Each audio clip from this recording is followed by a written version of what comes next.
Πρόεδρε, ακούσαμε αρκετές ώρες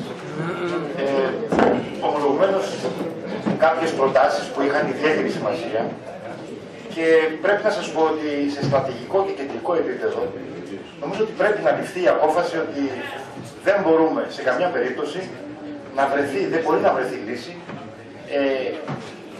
με τον εργολάβο παρόντα, με τον εργολάβο στα πράγματα. Πρέπει δηλαδή με κάθε τρόπο να ξεφορτωθούμε, και το λέω έτσι εντός εισαγωγικών τη φράση, το φάρος που έχει για οποιαδήποτε επόμενη μέρα ο εργολάβος.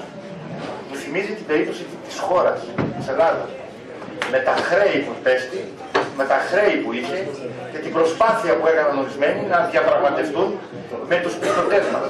Μια αποτυχημένη προσπάθεια βεβαίως, διότι δεν είναι δυνατόν να διαπραγματευτείς με κάποιον ισότιμα, όπως πρέπει και προβλέπει η διαδικασία της διαπραγμάτευσης, ισότιμα με κάποιον ο οποίος έχει όλα τα χαρτιά, τα ατού στα χέρια του.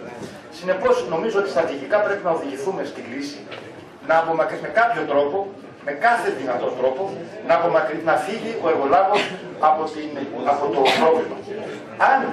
Αν αυτό δεν καταστεί δυνατόν, νομίζω ότι θα πρέπει να προχωρήσουμε όχι σε μίσθωση. Γιατί η μίσθωση, θα σας πει και ο κύριος Κονομώδης, ότι η μίσθωση δεν μπορεί να εξασφαλίσει σε καμία περίπτωση το μέλλον των εργαζομένων, κάτι που δεν θέλουν. Και άλλωστε το λέει και η πρόταση του εργολάβου, ότι οποιαδήποτε μέλλον για τους εργαζόμενους θα κριθεί και εφόσον και αν και τα λοιπά. Ακόμα και αν βάζαμε μέσα κάποιο όρο για τους εργαζόμενους, θα σας πει πάλι ο κ. Κονομώδης, ότι αυτό θα ήταν καταχρηστικό και συνεπώς δεν θα μπορούσε να ισχύσει. Αυτό που θα μπορούσαμε να κάνουμε όμως είναι να παραχωρήσουμε το management, κύριε Κονομώδη. Και θα ήθελα και εγώ να σας παρακαλέσω να ερευνήσετε αυτή τη λύση. Η διαφορά μεταξύ μίσθωσης και παραχώρησης του management, για να μην πούμε πολλά, είναι η εξής απλή. Ότι το management παραχωρείται ακόμα και με τους ίδιους όρους, τους συμβατικούς που προβλέπει και προτείνει η πλευρά αυτή, αλλά υπό τον όρο όμως ότι δεν είναι υποχρεωτικό να φύγουν, να απολυθούν, να αλλάξουν εργασιακό καθεστώς οι ίδιοι εργαζόμενοι του Δήμου. Αυτό βεβαίως είναι κάτι το οποίο θα πρέπει να το διαπραγματευτείτε. Προφανώς έχω την αίσθηση ότι παραχωρώντας το management, τη διοίκηση για να καταλαβαίνει ο κόσμος, δεν νομίζω ότι έχει γίνει τουλάχιστον μέχρι στιγμής τέτοια πρόταση. Και αν έχει γίνει, με συγχωρείτε, τότε το αγνοώ, γιατί δεν. Πάντως, σε πάση περιπτώσει, είναι κάτι που θα διασφαλίσει, ο μόνος τρόπος να διασφαλιστούν οι εργαζόμενοι. Άλλος τρόπος, νομίζω, κύριε Κονομώδη, νομικά δεν υπάρχει. Εκτός εάν χειοθελώς ο κύριος εργολάβος αποδεχθεί βεβαίως να χρησιμοποιήσει αξιολογώντας τους υπαλλήλους, γιατί αυτή η λέξη αξιολόγηση ουσιαστικά θυμίζει κάτι από διαθεσιμότητα και ονοήτο.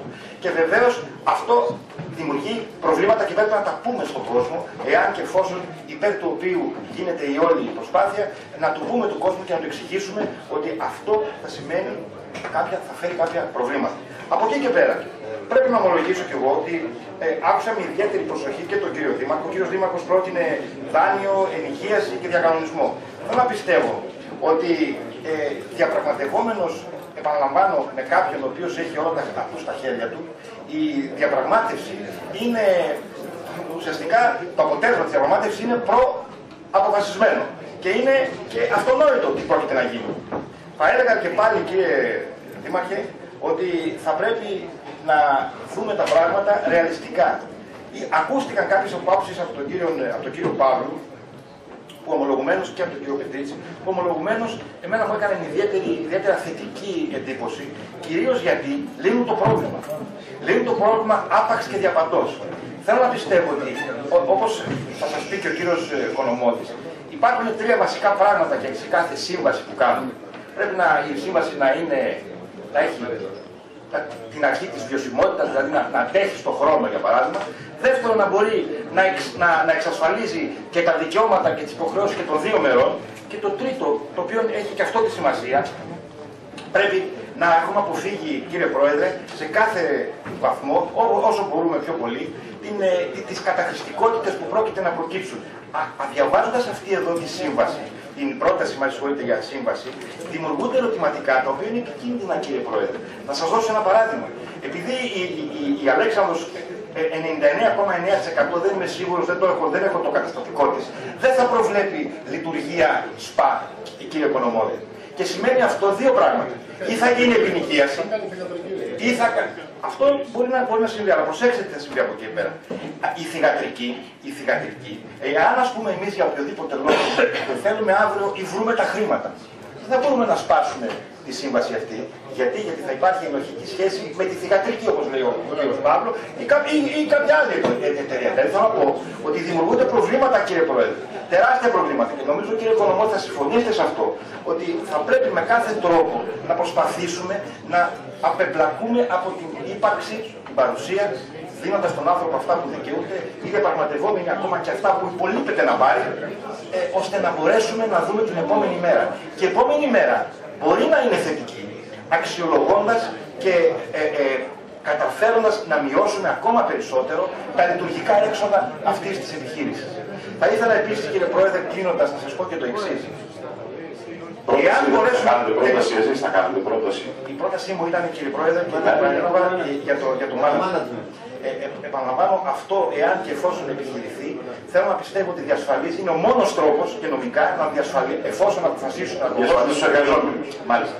Δεν υπάρχει άλλο την οφειλή, πώς θα την καλύψουμε, κύριε Πρόεδρε, όπως είναι αυτή εδώ πέρα η πρόταση, αν εκεί που λέει μίσθωση βάζατε παραχώρηση του management, θα μπορούσε, και εσείς θα συμφωνείτε σε αυτό, φαντάζομαι, άκουσα από τον κύριο Δήμαρχο, να ουσιαστικά να αναφέρεται στη σύμβαση αυτή που προτείνει η εταιρεία, με διαφορά 30.000, 60.000, 30.000 από το 2013 και 60.000 από εκεί και πέρα, αντί 80. Ουσιαστικά, κύριε Πρόεδρε, ο κύριος Δήμαρχος μας ανέγνωσε αυτή την πρόταση της εταιρείας. Και καλά έκανε. Ενδεχομένως θα έλεγα, κύριε Οικονομώδη, ότι αν εκεί που λέει μίσθωση βάζαμε παραχώρηση του management, θα μπορούσαμε με νομικά ορθό τρόπο, κατά την ταπεινή μου άποψη, να εξασφαλίσουμε το μέλλον των εργαζομένων. Αυτή είναι η πρότασή μου, κύριε Πρόεδρε. Και θα ήθελα κλείνοντας να σας πω ότι επειδή και αύριο πιθανότατα να έχουμε και άλλα προβλήματα, όπως ξέρω εγώ με το κονιδητήριο ή με οτιδήποτε, διότι όπως ξέρετε με τον νέο νόμο δεν μπορούμε να παράγουμε ελλείμματα. Κάποια στιγμή αυτά θα έρθουν σε ένα σημείο που θα αναγκαστούμε να πάρουμε ακόμα πιο σοβαρά μέτρα. Ήθελα να παρακαλέσω από τώρα, τουλάχιστον και για τα υπόλοιπα που δεν είναι σε αυτή την κρίσιμη θέση και φάση, να κάνετε αυτό που πρότεινε και νομίζω και ο κύριος Παύλου, να πει κάποιος ειδικός να λύσει το πρόβλημα. Θέλω να πιστεύω, βλέποντας τον κύριο Λόι να χαμογελά, ότι θα έχει αναθεωρήσει τη θέση που μας είπε την περασμένη εβδομάδα, ότι δεν χάθηκε τίποτα επειδή πήραν καρτέλι. Ευχαριστώ πολύ. Ο κύριος